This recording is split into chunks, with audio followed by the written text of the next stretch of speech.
Succession in land and water ecosystems. What is succession? Succession is a predictable change that occurs in a community over time. That means based on what we see, we can predict what will happen next. There are two kinds of succession, primary and secondary. We will talk about each one individually. Primary succession is a change that occurs in an area where no soil or organisms exist. It's completely barren. Examples include new land that is formed by a volcanic eruption or rock that is uncovered by the melting of glacial ice. There is nothing living in either of these places. So now we get to look and see how we get life from an area that has none to start with. Well, we start with a pioneer species. Think about social studies. The pioneers were the first people to go to a new area. A pioneer species has the same basic concept. It is the first species to go to a new area. Since there is nothing already living there, the pioneer species need to be carried there. Wind or water can carry this pioneer species' seeds or spores to the area that is barren.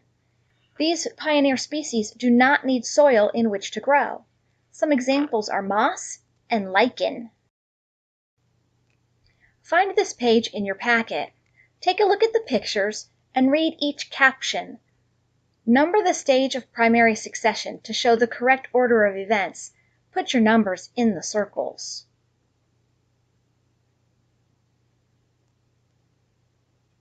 Here's what I came up with.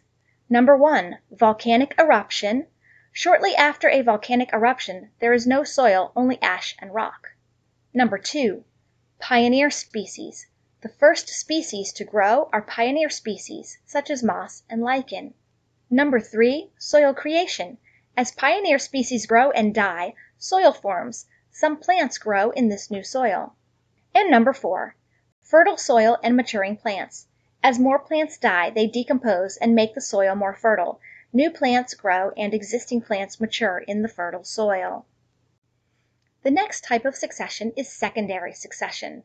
This is when changes occur in an area where the ecosystem has been disturbed, but the soil and the organisms and seeds are still there. This type of succession is much faster than primary succession because you already have the soil to start with.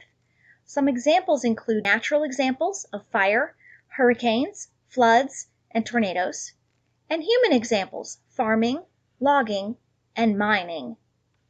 Remember that soil holds organisms, bacteria, archaebacteria, insect larvae, worms, and other organisms, as well as seeds. This is why secondary succession is able to happen faster. All those things are already there. Find this page in your packet. Write a brief title that describes what happens at each of the 4 stages of secondary succession.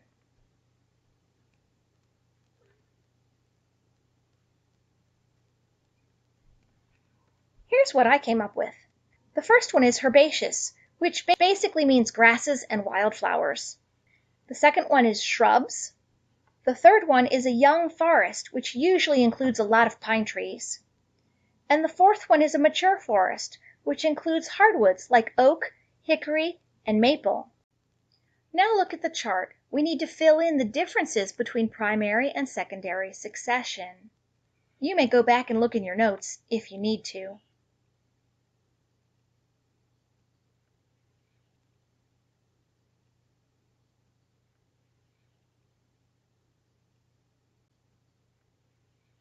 Here's what I came up with. For primary succession, the type of area is one with no soil or organisms that are there, and it has no existing ecosystem. For secondary succession, a possible cause would be a fire, hurricane, farming, or logging. There are several others that are in your notes, but these were the only ones I could fit in the box. The type of area is soil, seeds, and organisms already exist, and there is an existing ecosystem, even though at this point most of it may be underground. Eutrophication. That's a big fancy science word, but it's talking about feeding levels. So basically the addition of a nutrient to a pond or lake that causes a disturbance in the ecosystem. You can have natural eutrophication or human eutrophication. Natural comes from sediment and organic matter from runoff or from organisms that have died and fallen into that lake or pond, including the stalks of plants, animals that have died nearby, or that die in the water. As this organic matter decays, it releases nutrients into the water. There are also human causes of eutrophication, the biggest one being fertilizers. We use fertilizers on farms as well as on our lawns to help things grow better. Fertilizers contain nitrogen and phosphorus, and when this runs off into lakes, rivers, and streams, it can cause eutrophication. So is eutrophication good or bad? Well, it's actually both. It's good because natural increases in nutrients enables the pond or the lake to increase in organism diversity and the number of organisms that are there. It can be bad because if the increase happens too fast, the amount of nutrients upsets the food webs, causes organisms to die, and lots of other issues in organism nutrient levels. An example of this is when you have a fish kill from an algae bloom. As the algae starts to decompose, it takes all the oxygen out of the water, which causes the fish to die. It's hard to think of a pond starting from nothing, but it does happen. Usually we notice it when people are making a new neighborhood and they dig a pond to help with the drainage from the new area because they've removed all the trees that were there absorbing water from the ground. This would be an example of primary succession of a pond. The pictures illustrate for you. You start with the bare bottom of the pond, just rock and dirt, and then you have submerged vegetation, algae and plants that live underwater, and microscopic organisms. You get the emerging vegetation, which are the things that come out of the water, cattails, water lilies, and other things.